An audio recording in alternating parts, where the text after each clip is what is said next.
Hey, I'll check out the audiobook of Lew Rockwell's Fascism versus Capitalism, narrated by me, Scott Horton, at audible.com. It's a great collection of his essays and speeches on the important tradition of liberty. From medieval history to the Ron Paul Revolution, Rockwell blasts our statist enemies, profiles our greatest libertarian heroes, and prescribes the path forward in the battle against Leviathan. Fascism versus Capitalism by Lew Rockwell for audiobook. Find it at Audible, Amazon, iTunes, or just click in the right margin of my website at scotthorton.org. This is a memo that describes how we're going to take out 7 countries in 5 years, starting with Iraq and then Syria, Lebanon, Libya, Somalia, Sudan, and finishing off Iran. That's Wesley Clark talking about the days right after September 11th, what he found out about the neocons' grand plans there in the Pentagon. But here's Barack Obama. I've ordered military action in 7 countries.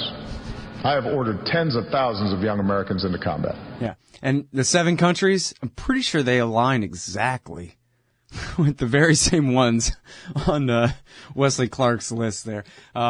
Anyway, introducing Daniel Larison, the great Daniel Larison from the American Conservative magazine.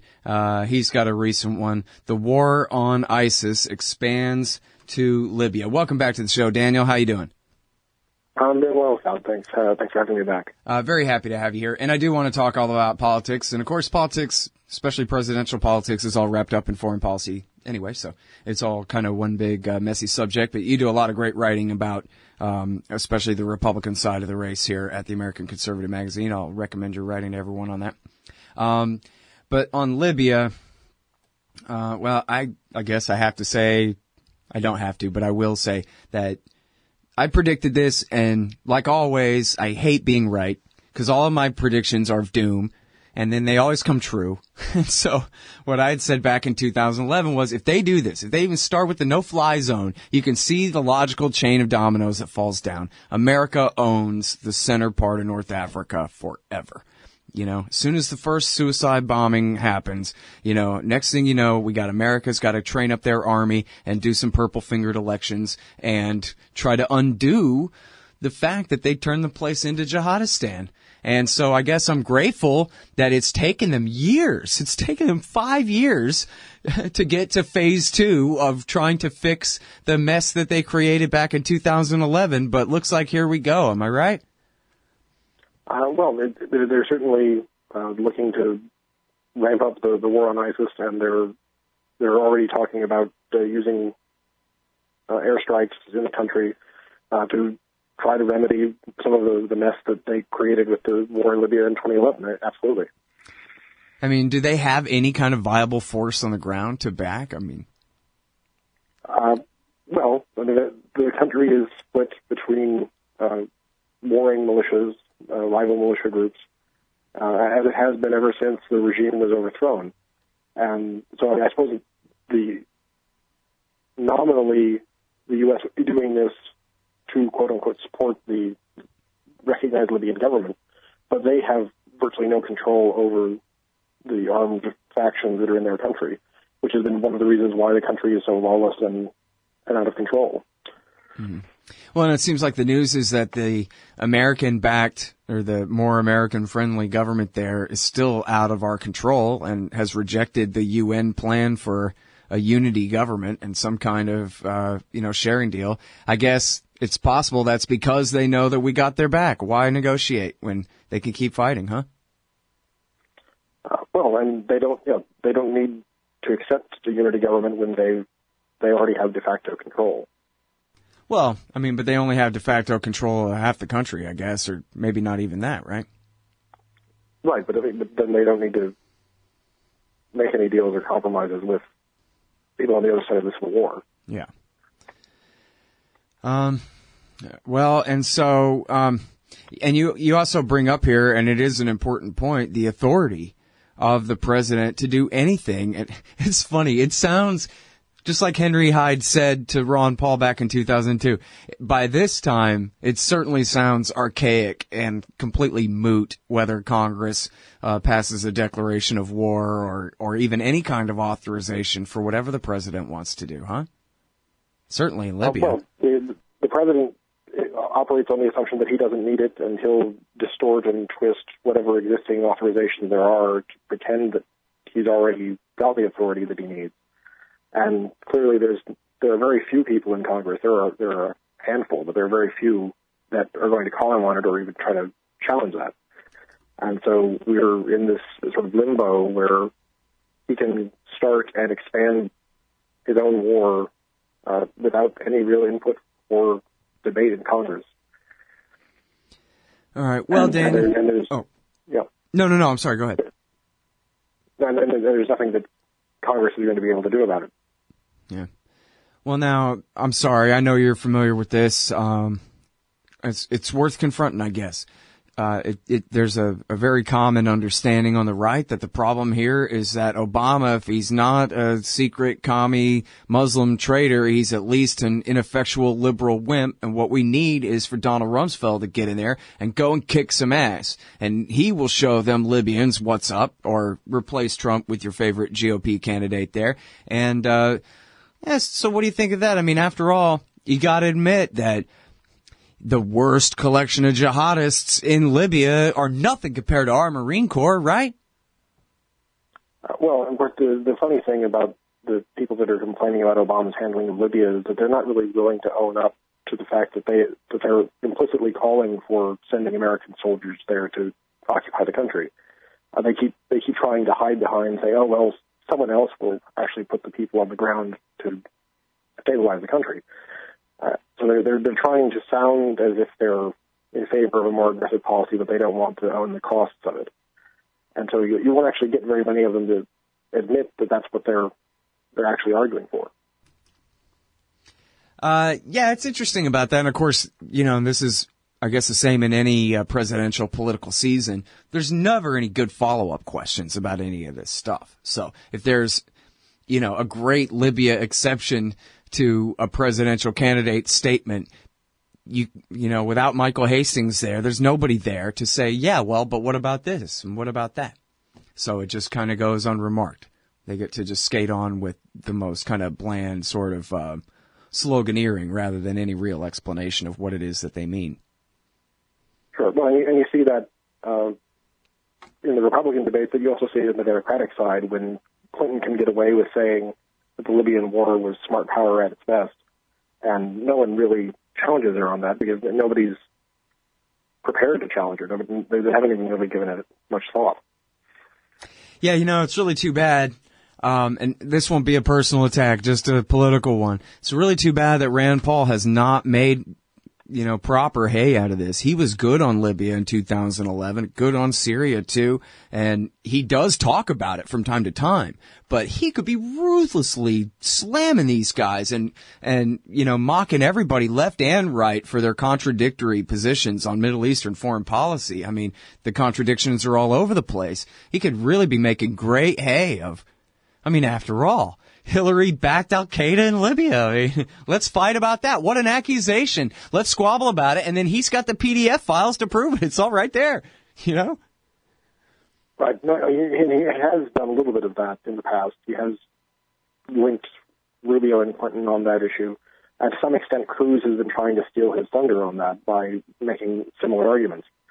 But he certainly could be doing more of it, and I think he would get more attention if he were doing more of it. But unfortunately, that's not the way he's been going lately.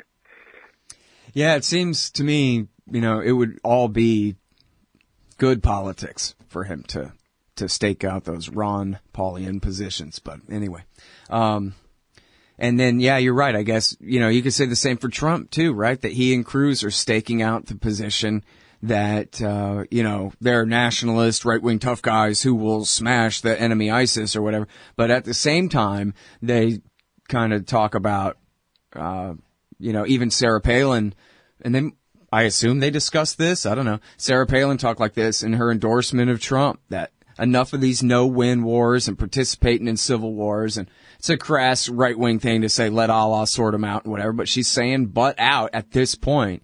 Pretty good for the right, but now, of course, the music's playing and we got to go to break. But I'm going to ask Daniel Larison a question based on all of that blabbling right after this. Check him out at theamericanconservative.com.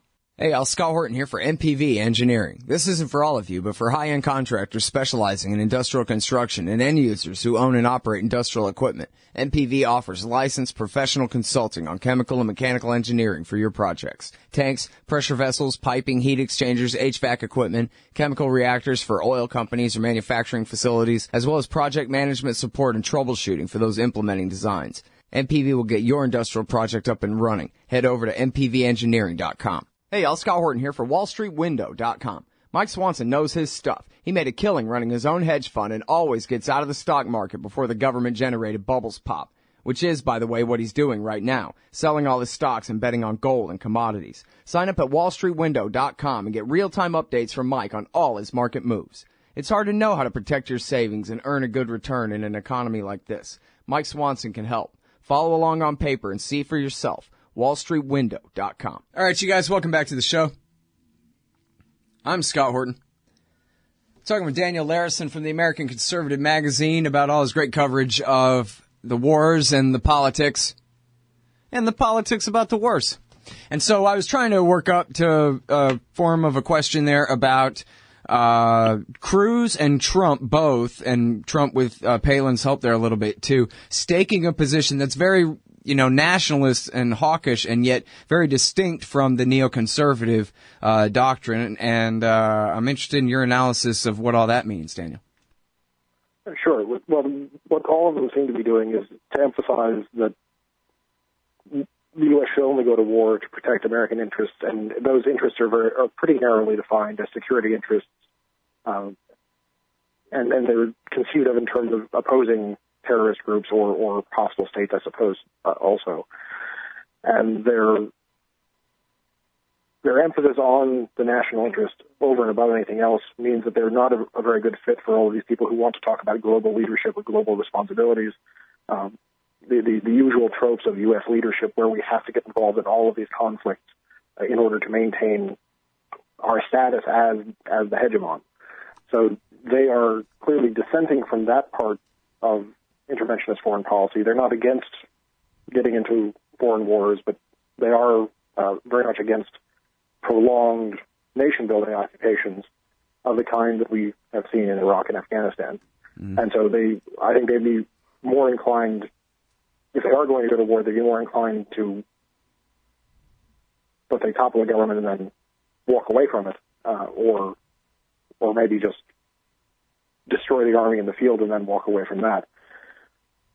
So it's not, certainly from the point of view of people that are interested in restraint and peace, it's not ideal, but it is somewhat of an improvement over these sort of open-ended, multi-decade wars that we've been seeing this century. Yeah. Now, you didn't write about this that I know of, but you may have seen this really long, in-depth piece, I think, in Politico magazine, or maybe it was just plain old Politico, about how, oh no, Trump he might seem like he's making this all up off the cuff, but check out 25 years of foreign policy statements. He's Robert Taft, right-wing isolationist, and he has proven over all this time that he absolutely opposes everything about the American empire, as I would call it, but the benevolent global hegemony, I guess, from the point of view of the writer of the article, that he's against all the trade deals. He's against, he absolutely resents all of our allies and sees them as sucking off of us. And I guess he doesn't really get into the United Nations itself, but basically he's against what this guy calls the entire international liberal order that the U.S. has constructed post-war, and he's a threat to every last bit of it. You buy that?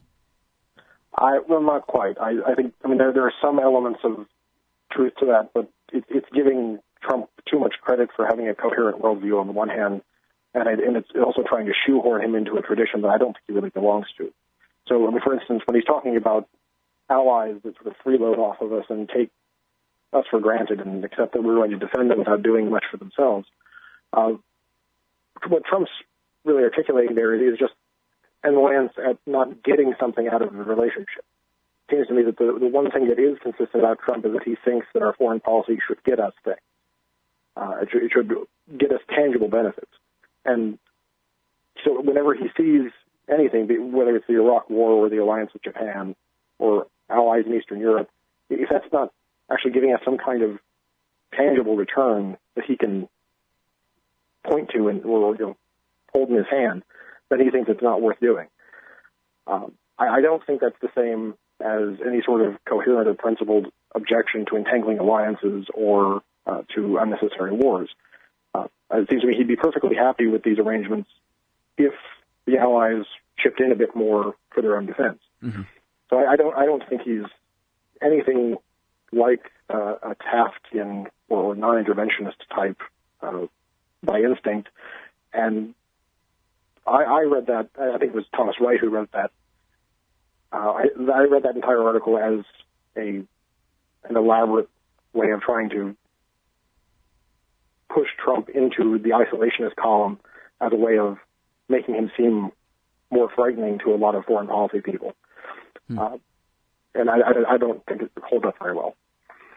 Yeah, it's funny because you would think the major effect of that would be to make, peace-knit conservatives like yourself seem like you must be buffoons like him or something. But no, everybody loves Trump. If anything, this attack on Trump will end up helping the American Conservative magazine somehow. Seems to be the way all the magnetic poles are bouncing off each other in this election season anyway. Which brings me to a question that it seems like there's a lot of angst about this from the neocons and other establishment Republican types about, as one wag put it on Twitter, who should they choose? The guy that they fear or the guy that they hate? And that's right. Trump and Cruz. But I wonder, what is it about Cruz that they hate so much? Because to me, he seems like every bit the rhino of the rest of these guys. He just wears a better, populist costume than they do. But he's married to Goldman Sachs, for Christ's sake. Sure. And, I think there are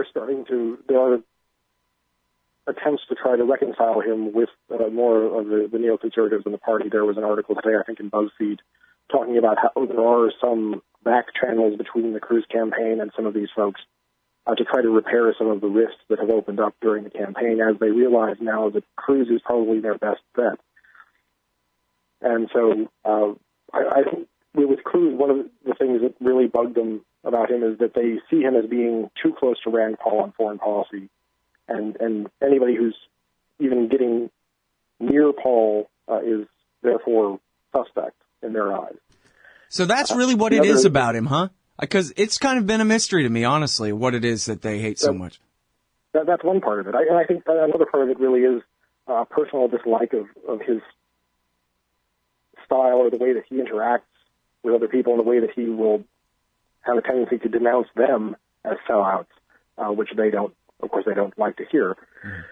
And so I think it's a mixture of ideological anxieties about where Cruz actually comes down on some of these things, and it's also, on a personal level, just a strong dislike for the guy. Yeah. Well, I can definitely empathize with the second part there. I guess I just figured, I didn't really imagine that he refuses to even be, try to be friends with any of the other Senate Republicans or that kind of thing in such a self-destructive kind of way there, but apparently so. Right. And the other thing that has really set them off is that he has dared to use the name neocon in his criticism of them, which in their eyes is a forbidden term. You're not supposed to even say that. And so if he uses it, then he's automatically in their on their list of suspects. Yeah, I saw where they really overreacted to that, I thought, where he just used it like Hawk. He didn't say, like, let me tell you all about Bill Kristol and Richard Pearl or what. You know what I mean? It was just... Right. Right. And they completely flipped out on that. All right, well, listen, I'm sorry we're out of time because I love talking with you, but thanks very much for coming back on the show, Daniel. Well, thanks, Scott. Look forward to it. All right, Shaw. And yeah, we will do that again very soon. Check out Daniel Larison at theamericanconservative.com. He's got a great blog there keeping up with all the politics and the wars for you. We'll be right back. Hey, y'all, Scott Horton here for Liberty.me, the great libertarian social network. They've got all the social media bells and whistles. Plus, you get your own publishing site, and there are classes, shows, books, and resources of all kinds. And I host 2 shows on Liberty.me. Eye on the Empire with Liberty.me's Chief Liberty Officer Jeffrey Tucker every other Tuesday, and The Future of Freedom with FFF founder and president Jacob Hornberger every Thursday night, both at 8 Eastern. When you sign up, add me as a friend on there. scotthorton.liberty.me. Be free. Liberty.me. Hey, all, Scott Horton here to tell you about this great new ebook by longtime Future Freedom author Scott McPherson. Freedom and Security, the Second Amendment and the Right to Keep and Bear Arms. This is the definitive principled case in favor of gun rights and against gun control. America is exceptional. Here the people come first, and we refuse to allow the state a monopoly on firearms. Our liberty depends on it. Get Scott McPherson's Freedom and Security, the Second Amendment and the Right to Keep and Bear Arms on Kindle at Amazon.com today. Hey, Al, Scott Horton here to tell you about this great new book by Michael Swanson, The War State. In The War State, Swanson examines how Presidents Truman, Eisenhower, and Kennedy both expanded and fought to limit the rise of the new national security state after World War II. If this nation is ever to live up to its creed of liberty and prosperity for everyone, we are going to have to abolish the empire. Know your enemy. Get The War State by Michael Swanson. It's available at your local bookstore or at Amazon.com in Kindle or in paperback. Just click the book in the right margin at scotthorton.org or thewarstate.com.